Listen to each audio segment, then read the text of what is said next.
Hey folks, welcome back. Today I want to do another quick update video. Just go through some things I've done since our last video. I've installed a drain. I've installed two different types of carpet here, or astroturf.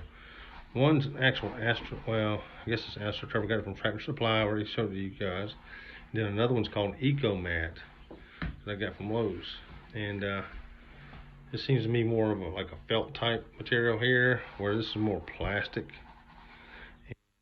This actually feels smoother or gentler, I guess you could say. And came across it at Lowe's, decided I'd want to buy it and give it a try. It's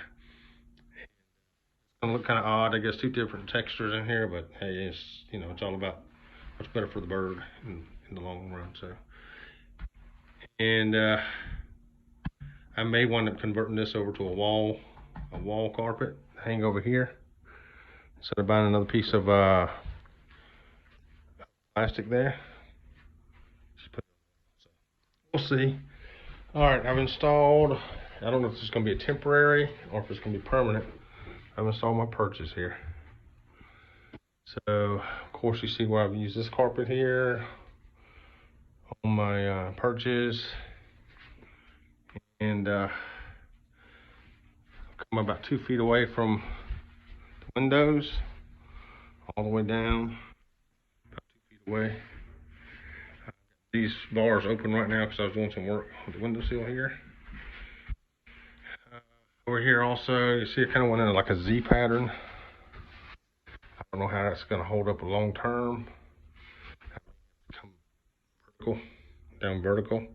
Also, you notice that these things seem a little high. They are high compared to a lot of other mews.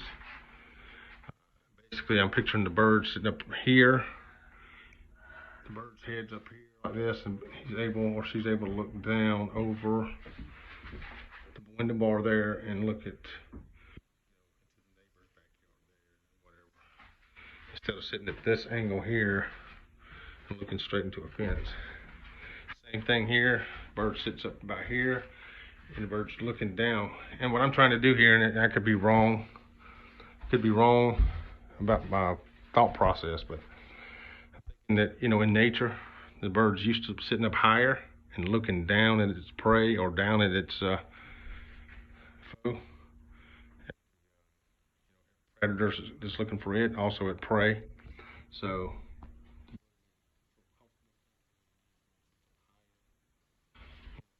back here, you notice I got the even higher than those, so the bird, I guess, naturally will want to come up here, at least especially at night, and sit at a higher position. Looking down.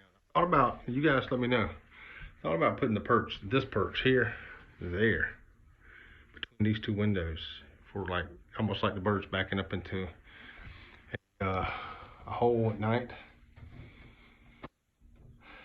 Let me know what you think. Let me know what you guys would do. I'm leaving this side of the room alone. I've already got everything watertight, and I'm still debating. I'm still going through a big debate on whether I want to put rock, some type of pea gravel in here. You folks let me know about that. I know it'll drain. I got it where it's going to drain. Of course, I've got it where I can take care of the moisture issue here. So all the moisture's not a problem. The drainage is not a problem. The cleaning's not a problem. So these can be taken out every so often, power washed and cleaned, and put back in here. So you guys let me know, do I need a pea gravel in here? Do I need pea gravel? You guys put pea gravel. You can hear the difference in the texture. That's the astroturf. The Eco Mat feels a lot less texture. Not as rough, that's for sure. Let me know if you guys think this is too tall or too high, too close to the ceiling. I personally don't think so. It's right at 6 feet. This is right at my height, right at 6 feet. So it gives me at least 2 feet of clearance. And of course, I got it here. I can always bring it down. So all day. We're almost ready. I'm sure I'll have to change something up. I don't mind changing something up, but all right, folks. Thanks for watching. If you would like and subscribe to the channel, I'd appreciate it. And give me some feedback, folks.